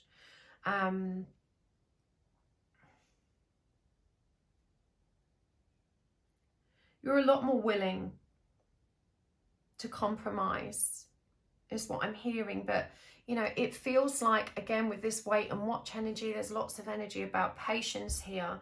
You know, what I'm hearing is that for you, waiting becomes an impossible energy to deal with. You want to see this person right now. You want to be in a relationship right now. You want them to message back right now. You want to know what's going on right now. You know, there's so much kind of I need it now energy that still comes through and ultimately drives these ultimatums. When that's happening for you, you know, you've got to learn to take the secure option, which means to see clearly what's happening, or to have an honest conversation instead of threatening this person, you know, with it's over, I can't do this anymore, or starting a fight. If you're really honest with yourself, you know, they're pointing out that you're just finding a way to test them. Because when they give in to your ultimatums, you're reassured. So this is about learning to pull yourself back when you feel that I must have it now energy creep in. You know, really pulling your thoughts into a place of clarity and allowing things to playfully and naturally move as they're meant to. You know, I know that feels so hard because often it just feels like there's so much time to get through and you just want it now and you feel like you've waited enough. But your person is reminding you that, you know, in the end, it's patience that will save you, and it's patience that will save this relationship. So you've got to learn to slow down, you know, despite your sense of urgency. And you've got to learn to recognize your sense of urgency as you know, a self-love deficit. It's a trigger, you know, a red flag to help you draw to your awareness that the kind of empty hole that's in you that you need to fill up yourself.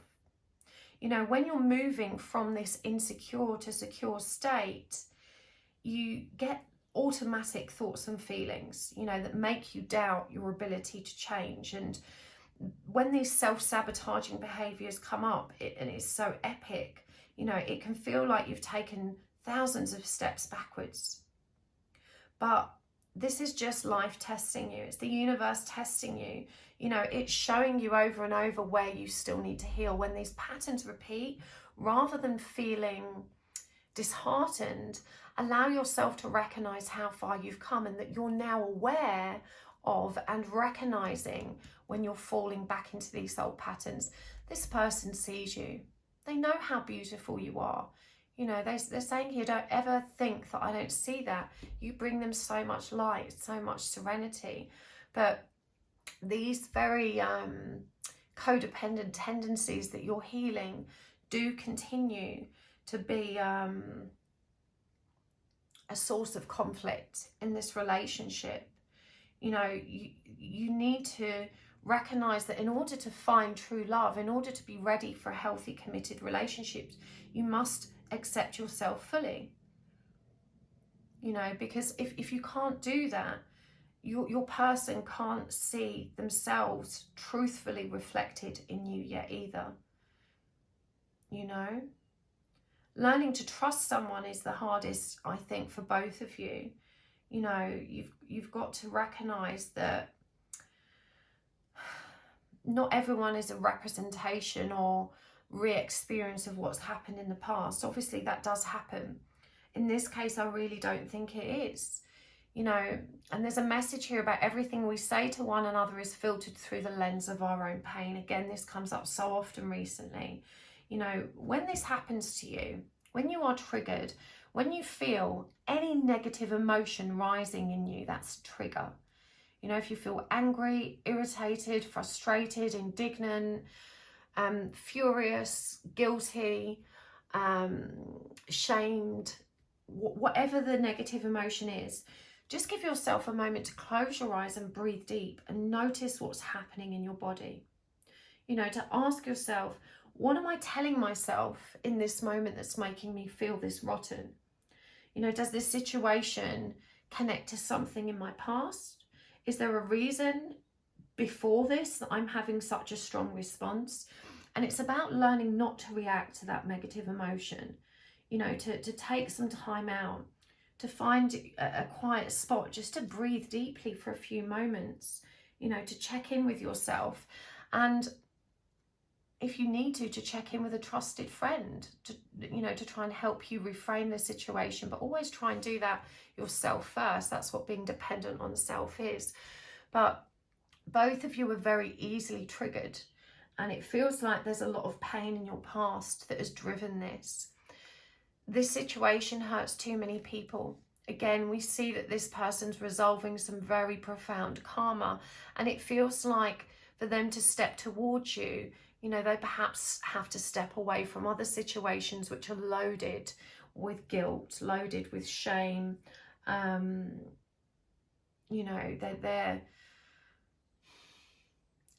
have a very heavy heart about this. It's not easy for them. And this is why, you know, it says my heart says yes, but my head says no.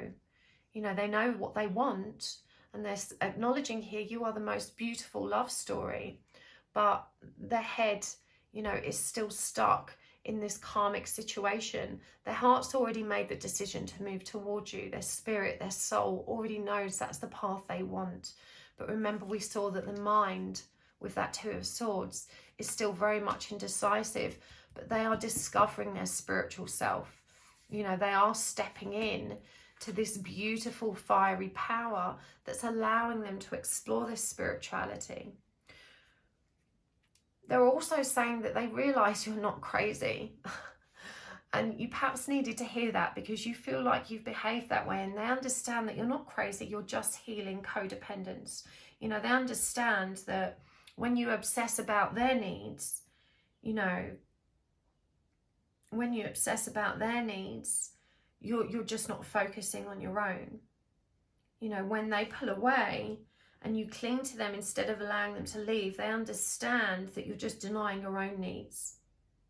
You know, they understand this way more than you realize, I think. I'm hearing this as new understanding.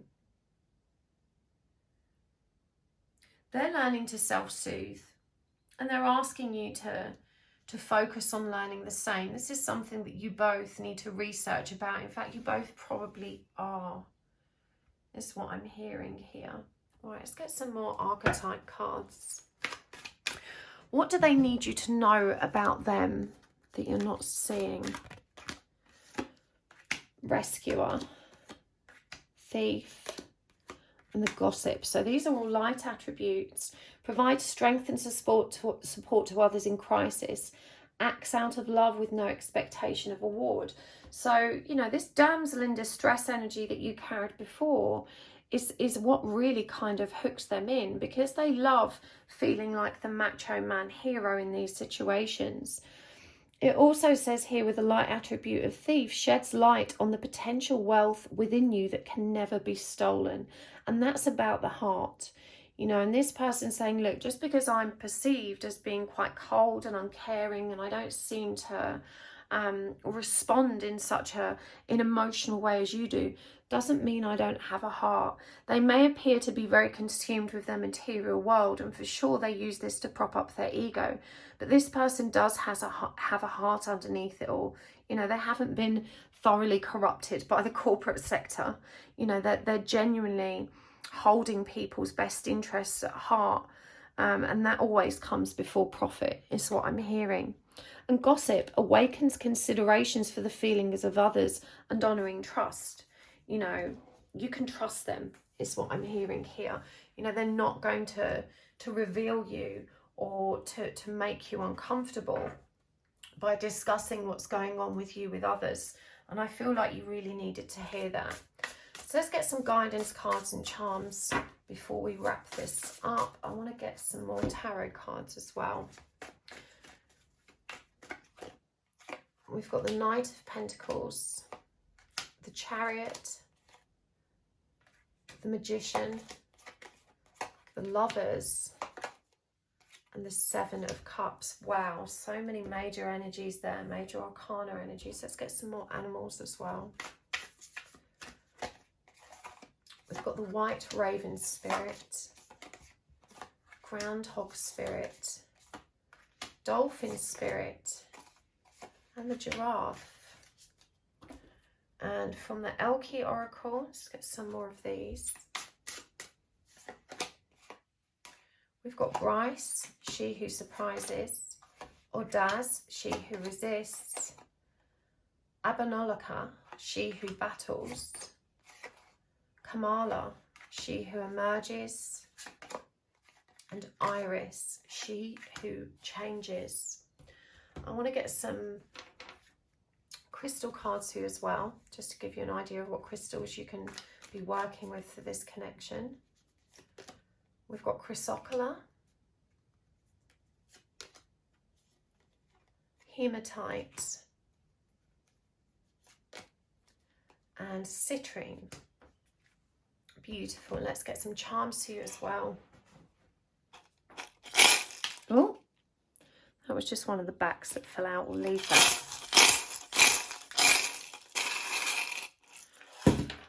Okay, let's see what we got here. Hello, I'm a bad idea. The Moth,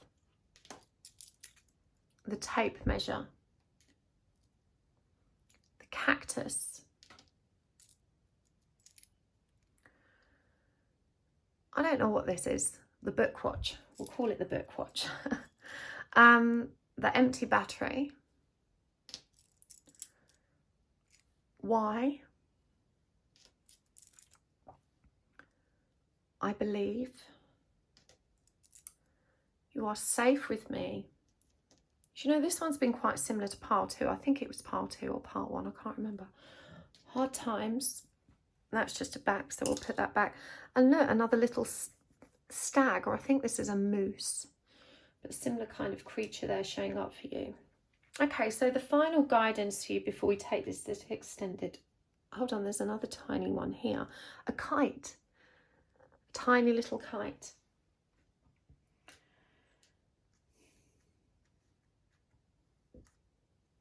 Okay, for some of you, if your biological clock is ticking, this person may not be around in time to satisfy that urge. That's a big decision for you to reflect on, because they're saying if you're in a rush, I'm a bad idea. The Knight of Pentacles is slow moving energy. Look at what's happening here with him sat atop the bull. He's looking at his map with a bull on it. You see that? He's got that fire in his left hand, that King of Wands energy, but he's not looking at it. The Knight of Pentacles is all about earth and the material realms, the mountains behind him. He's not ready to climb them yet. He is still focused on his material world and following his own roadmap to bring that into balance. So that was a very clear and strong message that came through. If your biological clock is ticking, you need to make a decision that's right for you. Possibly you cannot rely on this person to show up for that in time. And that's okay. It just means that you can make a more informed decision about how to move forward. However, you know, the guidance here is pretty clear. You've got the Chariot, the Magician, the Lovers, and the Seven of Cups. Now, the Chariot is all about divine intervention, divine inspiration, divine drive. It's a number 7 card, which is the energy of divinity. And we see, you know, so much going on in this image. But above all else, this is someone that's moving forward along their soul's path, the path that was intended for them.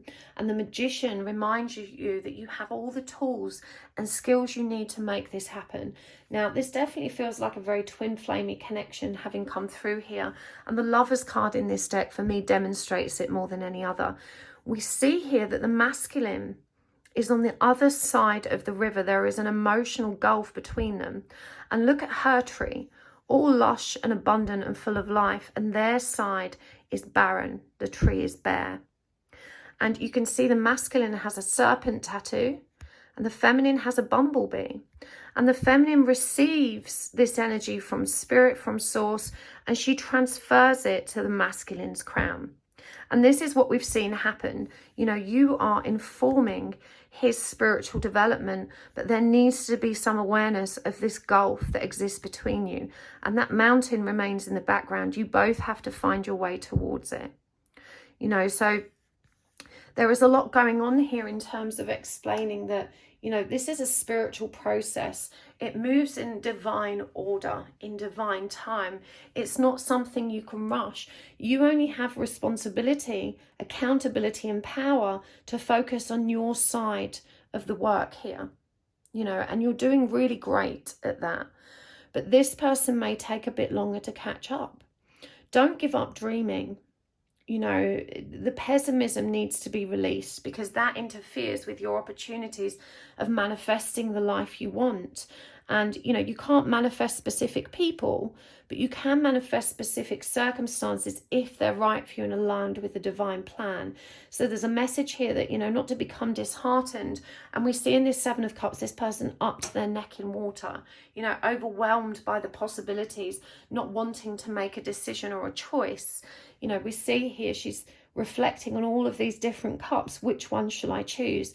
And so, you know, your person is acknowledging that you have desires and dreams and goals which don't necessarily align with their need to move very slowly. And that's okay. You have the power to create the future you want. And rather than being fixated on it being with a specific person, you know, you're being asked to recognize that you have the power to create what you want. But right now, spirit is moving things in the way that they're meant to. Trust in the magic. You know, it's time to let go. This and that are true. You know, and that means that you can have this relationship or you can have another. When you see the bigger picture, you realize you have ultimate freedom. You know, you don't have to chain yourself to the situation just because there is a spiritual connection here. Your superpower as a human being is your free will. She who surprises, surprise discovery or revelation. Now, we see all these butterflies appearing here as she's kind of drawing back the veil and she's seeing the light. She's seeing transformation available. So I'm hearing, you know, that you will probably surprise yourself. I think you're going to navigate your way through this with a lot more grace than you give yourself credit for. And it says fearless, justified, and resistant. You know, perhaps turning your back is a safe thing to do. We've also got justice, fierce, and commitment, she who battles. So it's up to you. You get to choose which path you want to take. But, you know, enlightenment and mindfulness, you know, and Iris here with that beautiful enchantment and transformation asks you to recognize the options and choices available to you. You can't keep blaming this person for not being where you need them to be to fulfill your dreams. They're your dreams and your dreams to be responsible for. This person doesn't understand why there is such a powerful connection between you. You know, they believe in the intensity of it. They believe in the magic, but they're not fully understanding yet what this all means. And again, you know, they are going through difficult times. This was the one that made me think of the waiting, you know, this being on your agenda, because it moves from numbers 1 to 3, which 3 is the number of the Empress, divine femininity and pregnancy and so forth. But, you know, there has to be a transformation and some discomfort before that can happen. And again, for me, the tape measure is always about time. And we've got 4 and 5 here, you know, before the 10 that are more powerfully indicated in terms of numbers. 4 being the divine masculine energy of stability and security. 5 being the transformation that leads to union. So union is in your future if you choose it. You don't have to choose it if it doesn't align with what you want from life. This is about that prickliness again, the ultimatums part. You know, recognizing that when you get into the energy and you're prickly and you're defensive, that your person can't get close to you. And remember, think about what cacti means in terms of how it operates as a plant. It needs very little water. You know, if we think of that as a person, it's like being shut down from receiving emotional sustenance. And so, you know, you have this tendency when you pull back just to close down your heart space. And even though the energy can run away with you and you can't control it in a way that they can, your deliberate intention to do so creates this very prickly defensive energy that doesn't serve you both or this situation. You are safe here, even though you don't feel it, but you have to be patient in allowing this transformation to occur. The moose and the kite are ever so sweet. They're so tiny, and so I think these are little messages rather than big ones. But as soon as this came out, I thought of that Mary Poppins song, "Let's go fly a kite up to the highest heights." And so, you know, I think this is about both of you ascending, and again, remembering the message of the stag, lead by example. You know, let them be in control. You can't control this. I'm going to hold the crystal cards up for you so you can pause the video and read them. Citrine, creativity, happiness and manifestation. Remember, you're being guided towards the law of attraction and manifesting whatever you want. Hematite, grounding, magnetic pull and focus. And chrysocolla, earth, unconditional love and cleansing. So pause the video and read those through. I'm just going to show you what those crystals look like.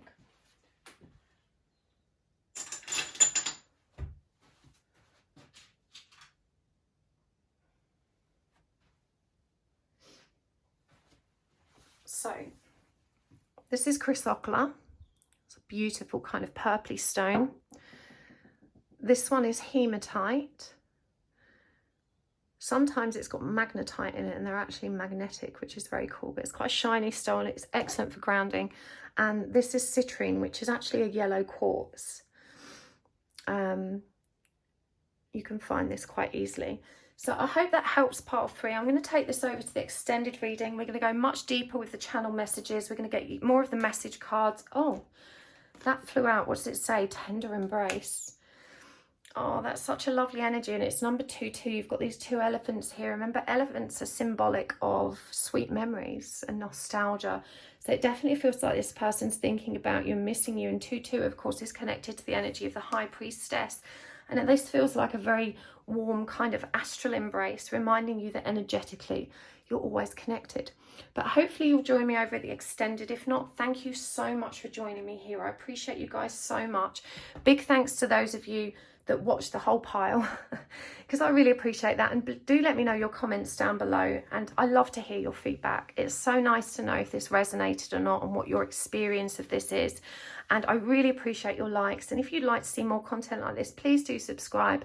It super duper helps my channel to grow. And thank you so much to those of you that watch my commercials and send me donations. I really appreciate that energy exchange. It helps to keep my channel ticking over, and it's very much appreciated. If you do send me a PayPal donation, please be sure to include your postal address so that I can send you a thank you note. Okay, thank you so much, Pile 3. I'll see you next time. Bye.